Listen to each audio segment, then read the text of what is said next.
The St. Louis Cardinals get dominated by an old friend in game one, but when?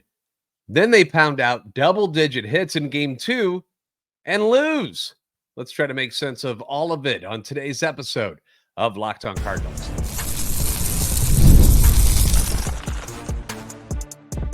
You are Locked On Cardinals, your daily St. Louis Cardinals podcast, part of the Locked On Podcast Network, your team every day. Hey there, Cardinals fans. I'm JD Hafford, and I'm a national radio sports anchor, born and raised in the Lou and a lifetime Cardinals fan, and I'm your host for Locked On Cardinals, part of the Locked On Podcast Network, covering your team every day. You can follow me on Twitter X at JD Sports Radio. You can follow the podcast at LO_Cardinals.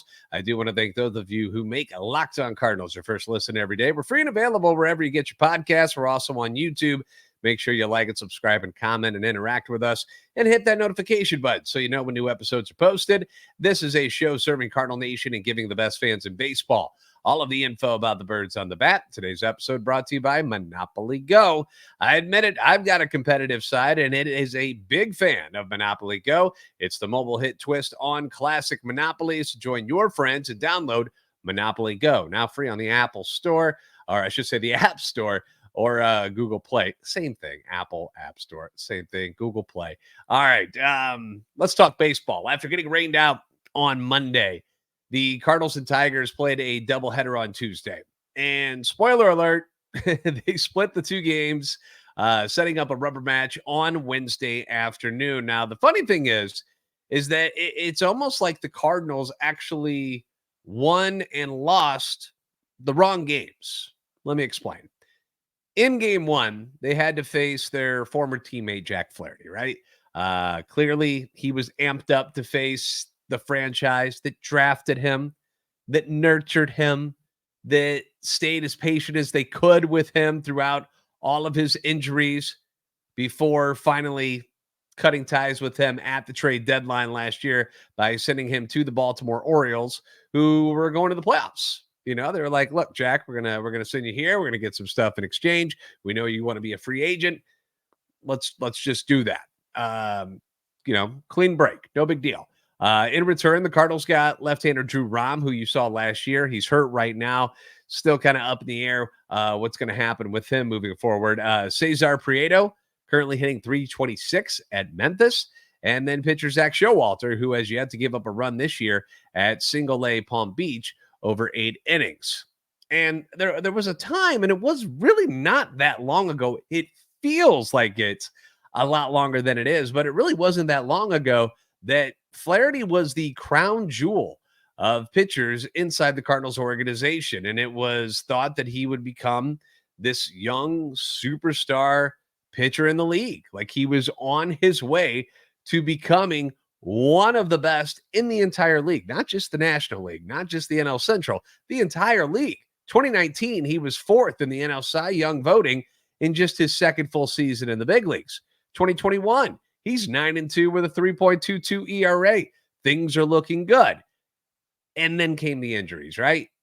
And they just kept coming and kept coming. And they just plagued him over a couple of seasons. And when he was finally healthy last year, the results were inconsistent. You know, you would see moments where you're like, there he is. There's that guy that we saw 2019 that looks so amazing. There he is. And then you would have other games where you're like, it looks like he has no idea what he's doing out there. And I never said he was washed up. That wasn't something I ever felt about Jack Flaherty. I mean, he's only 28 years old, but it just felt like it was time for a change of scenery for both Jack Flaherty and for the St. Louis Cardinals. It was time to just kind of move on and let everybody go their separate ways. After the trade to Baltimore, things really didn't go all that well for Jack either. He had his very first game was really, really good. And then things were not great. He ended up getting relegated to the bullpen before becoming a free agent. He signs with the Tigers. And so far this year, the results, I mean, they've been better. They definitely have been better, but still, I would say a bit inconsistent still. It's not like it's pure domination all the time. It's not like he's getting shelled all the time. It's just kind of up and down. You know, he's gone 6 innings or more in 4 of 5 starts, which is good for Jack Flaherty. That means that he's displaying healthiness. He's able to answer the bell each and every day. That's great for Jack Flaherty. Hasn't faced the toughest of opponents, I'll be honest. Had to face the White Sox, the A's, the Twins twice, and the Rays. And even though he's faced those people, still no wins on the season yet. Pitched well against the White Sox, but most people do. Got blasted by the A's. Was okay against the Twins in both starts, and then gave up 4 runs and 7 hits in 5 innings against the Rays. Strikeouts are up. I will give him credit there. Those are up, but he's also given up a home run in every game. This is all leading into today's game, by the way. So coming into the game, the Cardinals probably weren't, I wouldn't say they were overly concerned about what Jack Flaherty was going to offer. And if that was the case, then that was a huge mistake because Jack Flaherty went out and had arguably the best game of his career against them on Tuesday. He struck out the first 7 batters that he faced, which tied an American League record and also marked the first time in the expansion era since 1961 that the Cardinals had started a game that way, by having the first 7 people in their batting lineup strike out. He ends up striking out a career high 14 batters over 6 2/3 innings. He was absolutely dominant, often hitting 96, 97 on the gun, which is something I don't recall him doing all that much in a Cardinals uniform, especially after he came back from the injuries. But I recall him more like a 93, 94, maybe 95 type of guy. But he was amped up. 96, 97 is what he was coming with on the mound today. His breaking stuff was crisp. It was tight. And the Cardinals really had no answers for him, hardly at all. Flaherty gave up just 2 hits in this game. He had a single by Ivan Herrera in the 3rd, and then another by Nolan Arenado in the 4th. And that was it. I mean, he was just carving them up. He only walks 1 batter, which is very unlike Jack Flaherty, at least the one we've been used to the last couple of years. And for the first time this year, he didn't give up not only any runs, but no home runs. Because of course he did. Of course he did. Of course he's going to have the game of his life the first time he ever faces the St. Louis Cardinals. Like, of course he did.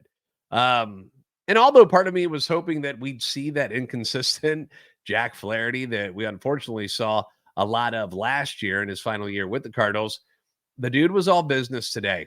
And you got to give him a lot of credit. He was locked in as I've seen him in a long, long while. Lucky for the Cardinals, the guy on the mound for them, Kyle Gibson, also had himself a pretty good day. Was pitching at almost the same level as Jack Flaherty. So we'll talk about how good Kyle Gibson was today and how good he's actually been recently. We'll get into that next here on Locked On Cardinals. It's playoff time in the NBA and NHL. Baseball's in full swing, and FanDuel is your place to bet on every game. Right now, new customers get $150 in bonus bets. That's guaranteed. $150, win or lose. You can bet on everything. It doesn't matter which sport is your favorite. You've got slap shots with the Stanley Cup playoffs. If there's a team that you believe in or somebody you think is going to be scoring a lot of goals, you think somebody is going to give up a lot of goals, that's up to you. Stanley Cup playoffs, a whole lot of fun to watch. How about slam dunks, the NBA playoffs in full swing as well? I mean, it is a lot of fun.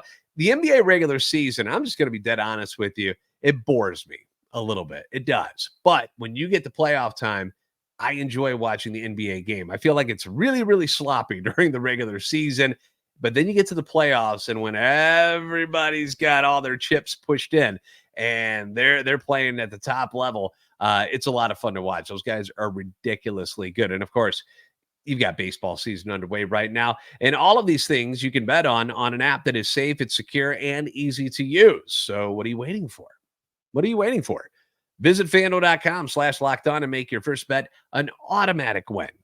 That's right. All you got to do is, if you're a new customer, get $150 in bonus bets guaranteed when you place your first bet, win or lose. No matter what happens, if you end up getting crushed, you're still going to get the $150 in bonus bets. It's all for you, and it's all courtesy of FanDuel, America's #1 sportsbook.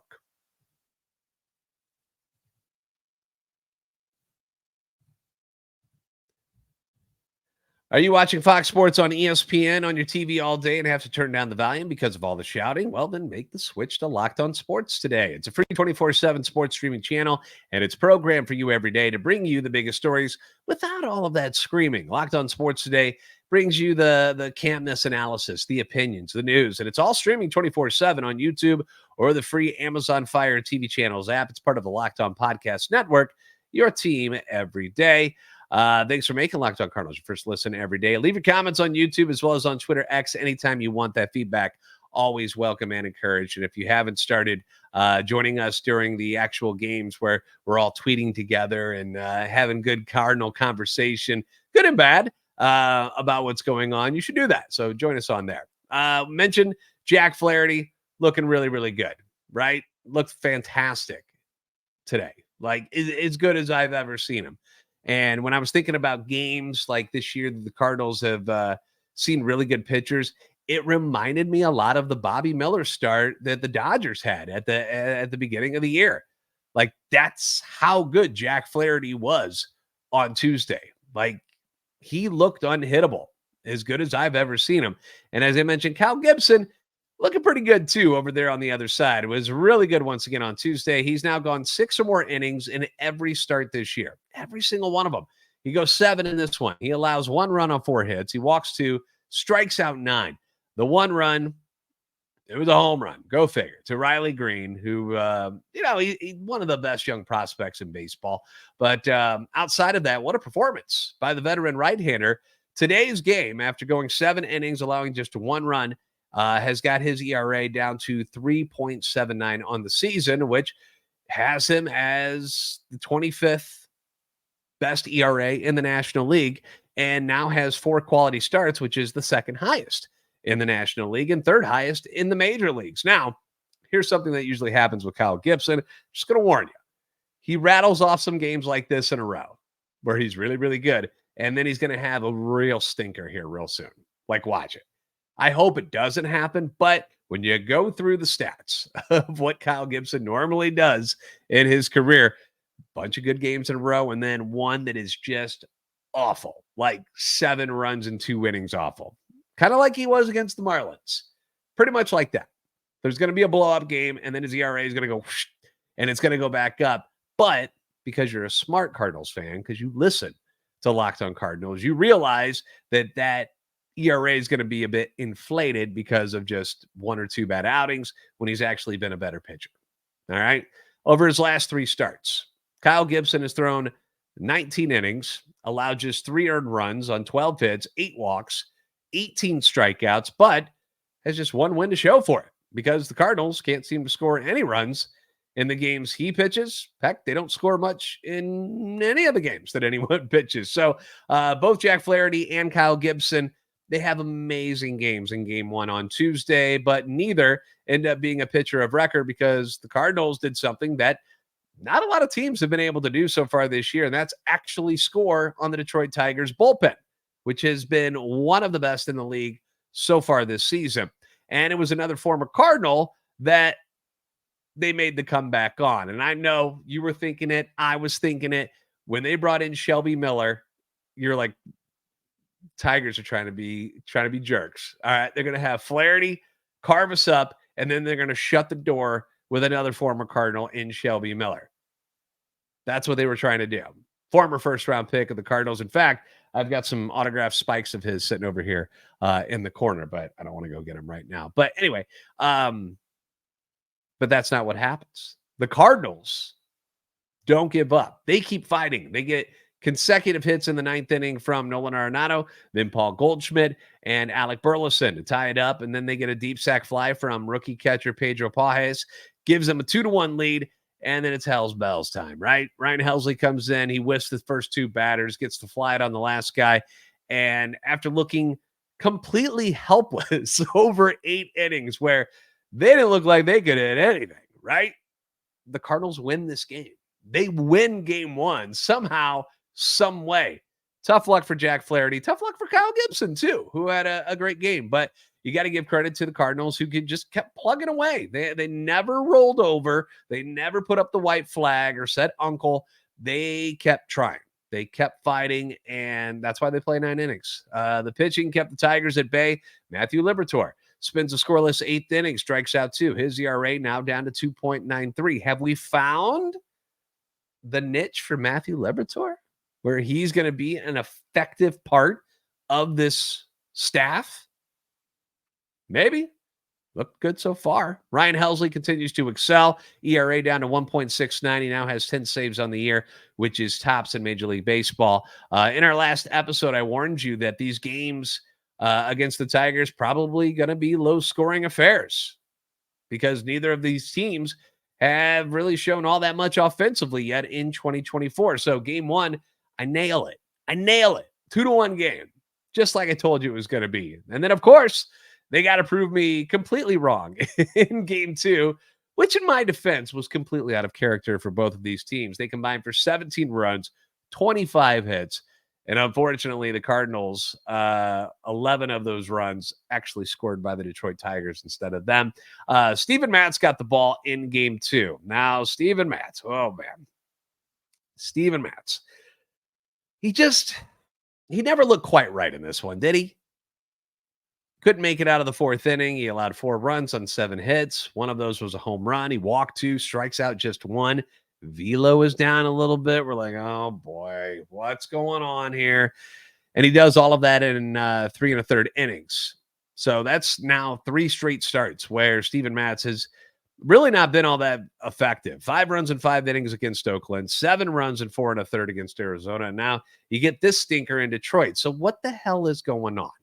Well, we find out afterwards from Ali Marmol that Steven Matz is dealing with lower back soreness. It popped up in between starts, and according to Katie Wu from The Athletic, this explains the early hook from today, although he wasn't pitching very well anyway. But it also explains why there was a drop in velocity, because early on in the season, Steven Matz throwing pretty good. Remember, they were limiting his innings in spring training, trying to keep him. They gave him a later start so that he could be fresher, stay injury-free. And it just seems like it doesn't matter what you do. It just, nothing works. Nothing is going to keep Steven Matz safe from injury except not playing the sport of baseball. And even then, he might get hurt walking down the street. I have no idea how to keep this guy off the IL. He's due for an evaluation tomorrow. Such is life with Steven Matz as a Cardinal so far. We get bursts of strong performances like we did at the beginning of this season, like you saw during last year after he came back off the injury list. Remember, he goes to the bullpen, and then he looks like he's going to be okay. Then he goes to the injury list, and he comes back, and he's really, really good. Back to the injury list after that, comes back this year, pretty good at the start, and now you're starting to see him tail off again, and it's just over and over and over.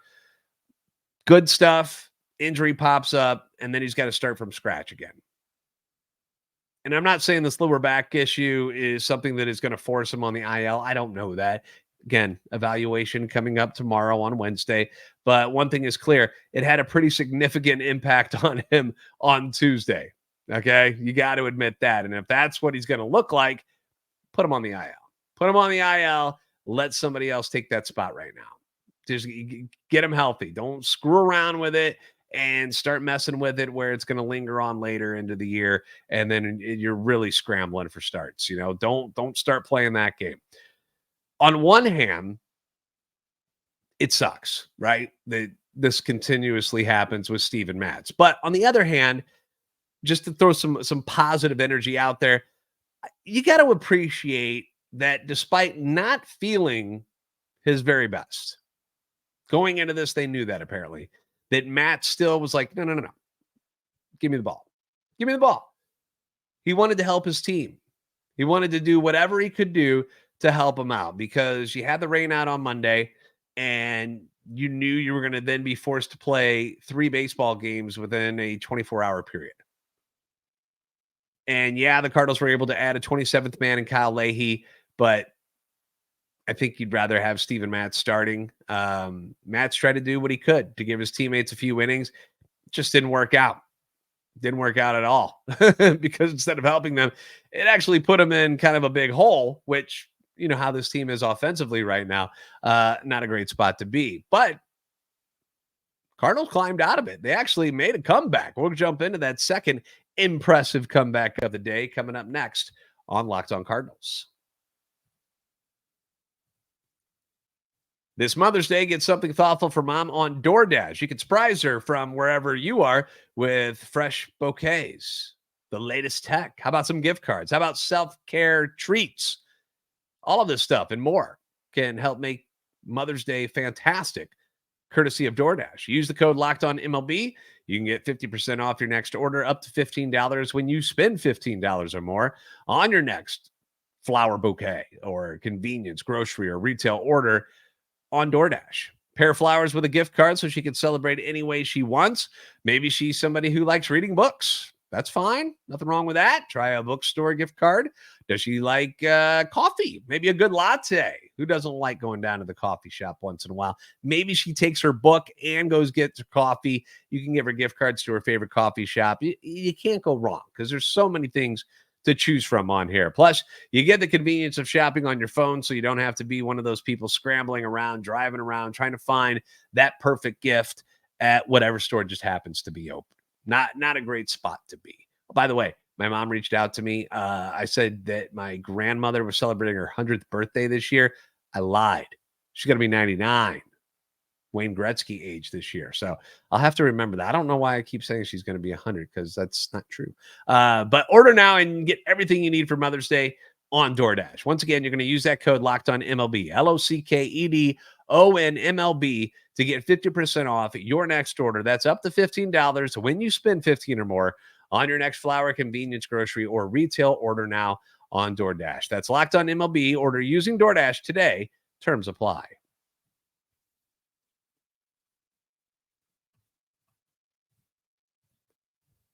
Locked On has launched the first ever national sports 24/7 streaming channel on YouTube. It's now available on Amazon Fire TV as well, and that free Fire TV channels app. Locked On Sports Today is here for you 24/7. It's covering the top sports stories of the day with the local experts of Locked On, plus our national shows, which covers every league.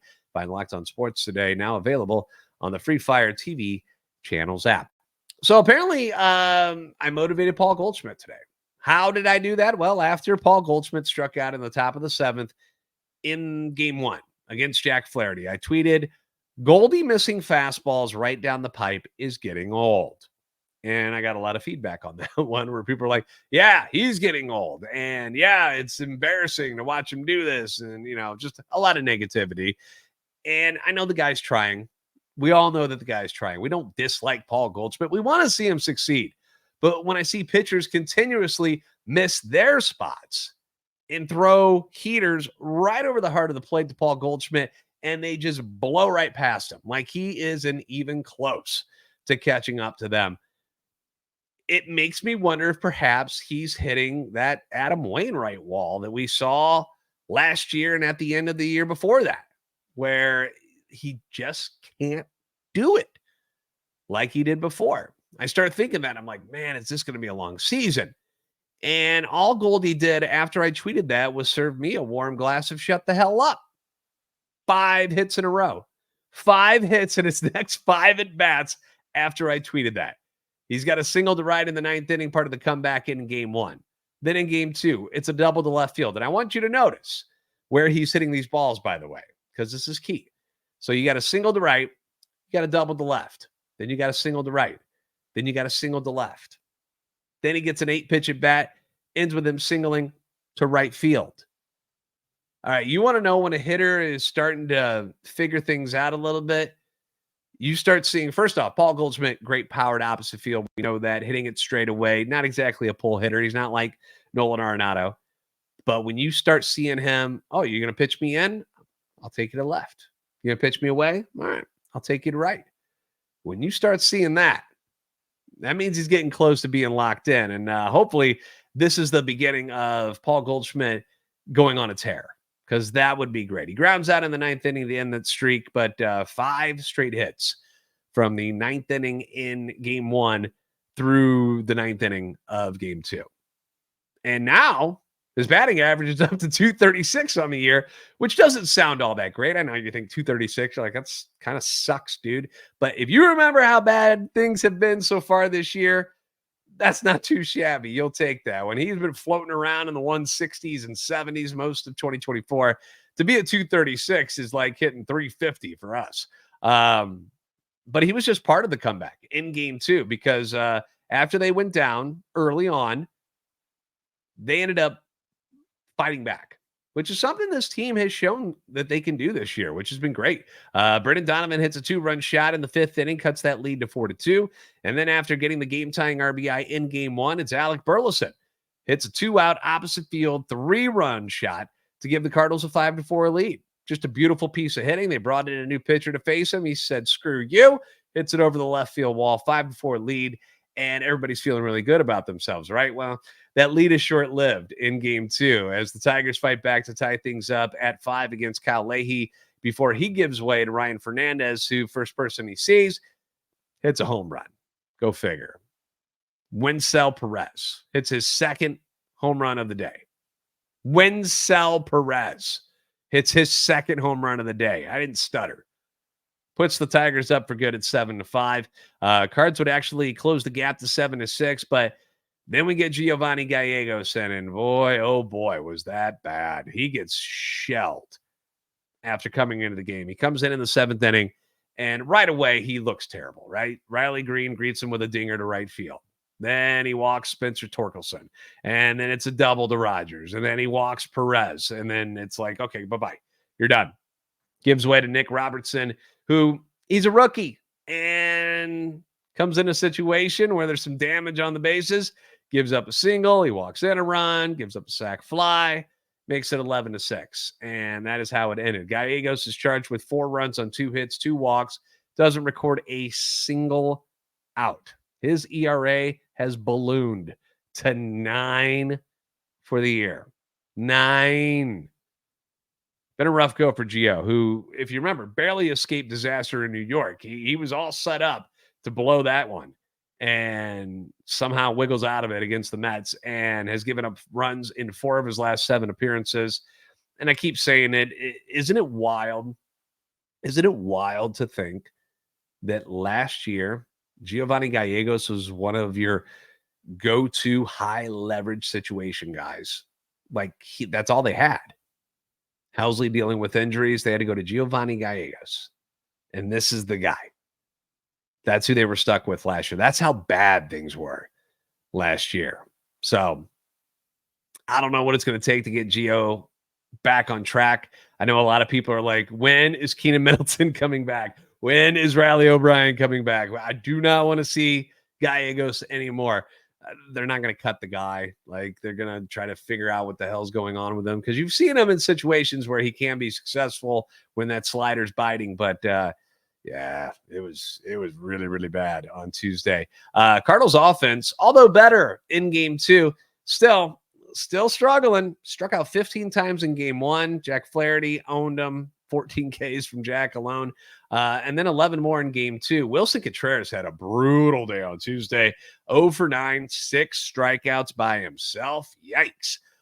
Brandon Crawford, a lot of people talking about him. Got the starting game 2. Not a lot of great things going for Brandon Crawford right now. 0 for 2 in that game. Dropped his average to 105. Clearly not the defender that we all remember from a couple of years ago when he was rattling off Gold Gloves. He's a step slower, if not a couple steps slower. He doesn't have the arm of Mason Wynn. And if he doesn't get a good jump on the ball, and especially one that he's got to charge, he ain't getting the guy at first base. And that happened in this game. And it set up a big inning for the Tigers. Jose Fermin came in later in the game for him. And it's got people wondering whether or not this whole Brandon Crawford signing thing is a bust. And it's time to just DFA him and move on with life and let Jose Fermin stick around, especially if you got Matt Carpenter coming back here soon. Like, do we need the 2 old lefty guys on the bench? Is that a necessity? I think we all felt that one of them's fine. You don't need 2. And the one you're going to cut, probably Crawford, right? So I mean, you're not getting much from him offensively or defensively at this point. I don't know what kind of stuff he's doing behind the scenes in the clubhouse. I'm sure he's a great guy, but I don't know. We'll see. Being a veteran, you know how the Cardinals are. They kind of give the veterans a little bit of a longer leash. So maybe it's a little bit longer than people think. But I know people are restless right now when it comes to Brandon Crawford, and they hate seeing him in that starting lineup when Mason Wynn has been so good so far this year. But the Cardinals say they got a plan. They're trying to keep Mason fresh. You know, he dealt with a little bit of back stuff a little bit earlier this year too. So they're just trying to be safe with everything because they want him around. I understand that. I can respect that. But just something I'm seeing a lot of talk about online right now. What is the point of Brandon Crawford? Lars Nootbaar, 1 for 8 today and is now batting 180. Yeah. Remember we were like, oh, Newt's coming back. He's going to spark this offense. Yeah, 180. And I had people online today asking me, why is he in the number 3 hole? And I'm like, I don't know who you want up there, but they try to go righty, lefty as much as they can so that later in the game, when they have the other opposing manager has to make changes with his pitchers, it's a little more difficult to make decisions. So that's what they try to do.